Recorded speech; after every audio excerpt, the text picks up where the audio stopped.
Para encontrar algo parecido al modelo liberal a gran escala debemos remontarnos a hace más de un siglo en el tiempo. Porque el liberalismo no es nada nuevo, en realidad... Eso es muy antiguo. En el siglo XIX la fiscalidad y el gasto público en las economías más importantes eran mínimos. En un momento en el que pocos países estaban industrializados y la competencia era baja, imperaban los principios del libre mercado. Fue la introducción de más países a este libre mercado lo que finalmente hizo colapsar el sistema. En 1873 se produjo el primer crack bursátil de la historia y con él la primera gran crisis económica de alcance mundial. Esto dio paso a una política económica más regulada, el proteccionismo. Los estados fomentaban la producción y consumo interno estableciendo aranceles aduaneros y limitando las importaciones. Aunque había más intervención estatal, no había apenas regulación laboral. Sigue siendo la Belle Époque de principios de siglo. Pero no para todos. Los obreros trabajan el doble de horas que hoy en día, pero cobrando la mitad. Las mujeres apenas ganan el 50% de ese salario. La explotación de las colonias mantenía la estabilidad en las grandes potencias económicas, hasta que el enfrentamiento por estas colonias deriva en la Primera Guerra Mundial.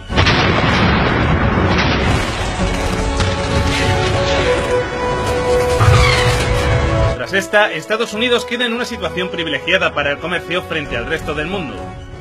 A esto, sumado el auge de las nuevas tecnologías, la economía crece y el consumismo se dispara. Eran los locos años 20.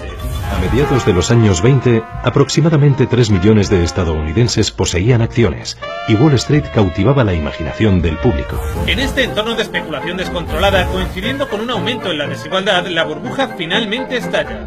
Martes 29 de octubre de 1929. El pánico cunde como nunca antes en la historia y el mercado se inunda con 16 millones de acciones. Con ellas se pierden más de 14.000 millones de dólares junto con la confianza de todo un país. Wall Street y los años 20 resultan ser un fiasco. Se iniciaba así la segunda gran crisis de la historia, la Gran Depresión.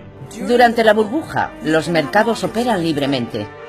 Es un momento de relax, sin muchas normas, pero cuando hay que transformar la economía, recuperarla, hay que pensar en una mayor intervención de los poderes públicos de manera valiente y lúcida. En un primer momento se respondió a esto con austeridad. La idea de que la austeridad es la solución lleva muchos años circulando.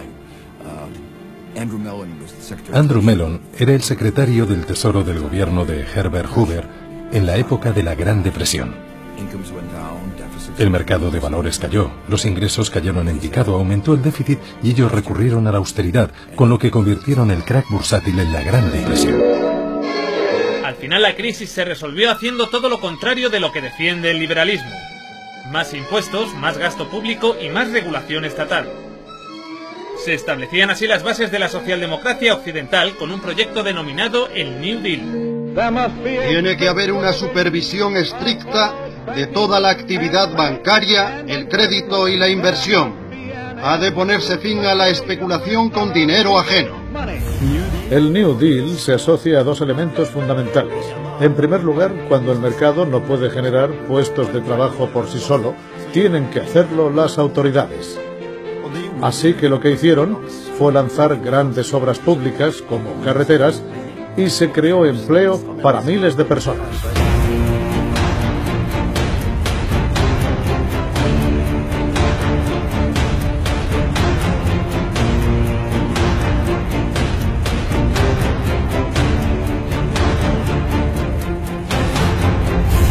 Construimos presas, puentes, autopistas, escuelas, hospitales.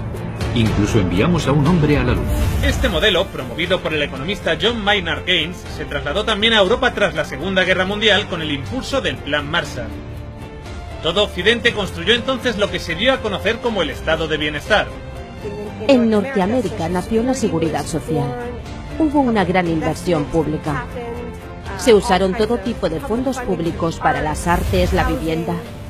La jornada laboral se redujo de 10 a 8 horas. Se crearon las prestaciones por desempleo, se universalizaron las pensiones de jubilación, la educación, la sanidad. Fue un momento en el que países como el mío, Canadá o Reino Unido, trajeron la sanidad universal. y otro tipo de políticas que beneficiaron a una gran cantidad de gente. Todo esto al tiempo que se potenciaba el crecimiento económico desde el sector público. Es frecuente que el sector público intervenga para contribuir a crear la infraestructura necesaria en las revoluciones tecnológicas. Pensemos en el ferrocarril, Internet o las carreteras. No basta con crearla solo en una parte del territorio, tienen que cubrirlo todo. Cada revolución tecnológica lleva asociada una infraestructura que permite utilizar todos los productos derivados de esa revolución. Los países occidentales se habían convertido en referente de prosperidad y bienestar. Mientras Europa prosperaba con el modelo de Keynes, la Escuela de Chicago empezó a realizar experimentos liberales en América Latina. El primero de ellos tras un golpe de Estado patrocinado por los Estados Unidos contra el gobierno electo de Salvador Allende. Las políticas neoliberales de privatización, la desregularización y los recortes en gasto social, a menudo acompañadas por un aumento del gasto militar. Esas políticas se impusieron bajo dictaduras. Los primeros laboratorios del neoliberalismo no tenían nada que ver con la democracia. Profesores como Friedrich von Hayek y Milton Friedman buscan un laboratorio en el que experimentar el libre mercado y la intervención estatal mínima. Pero como ningún gobierno democrático aceptó implementar sus ideas, recurrieron a Chile con la dictadura de Pinochet, y de allí a la Turquía del general Evren. Chile fue el primer gran experimento neoliberal de la Escuela de Chicago, y el primer gran fracaso. Pinochet impuso las medidas recomendadas por los Chicago Boys, suprimió el control de precios, privatizó empresas estatales, eliminó aranceles de importación y redujo el gasto público. Se trataba del primer caso en que un avance hacia el comunismo daba paso a un avance hacia el libre mercado. No dio resultado. Al cabo de un año había una inflación del 375% anual, la más alta del mundo. Aunque hubo momentos de crecimiento alto, la renta per cápita se mantuvo por debajo de la media de América Latina durante todo su mandato. Esta nunca ha sido dictadura, señor. Esta es dicta blanda. La tasa de desempleo llegó a alcanzar el 35% en el núcleo de la capital y el 30% a nivel estatal. A finales de su mandato la pobreza se había duplicado superando el 40%. Pronto quedó claro que la política económica de Friedman favorecería a los ricos a costa de los pobres. Se calculaba que una familia que intentara subsistir con el salario mínimo tendría que gastar el 74% de sus ingresos en pan. Viajar en autobús o beber leche se había convertido en un lujo. Otro de los grandes experimentos de la Escuela de Chicago fue Argentina. Yo, teniente general Jorge Rafael Videla. Tras un golpe de Estado contra el gobierno de Isabel Perón, se establece una dictadura militar y con ella se impone la economía liberal. Se eliminan las retenciones a la exportación de productos agropecuarios. Se libera el mercado cambiario y financiero. Una de las principales decisiones es eliminar los controles de precios. Así, el mercado se encargará de fijar el valor de los productos, sin intervención del Estado.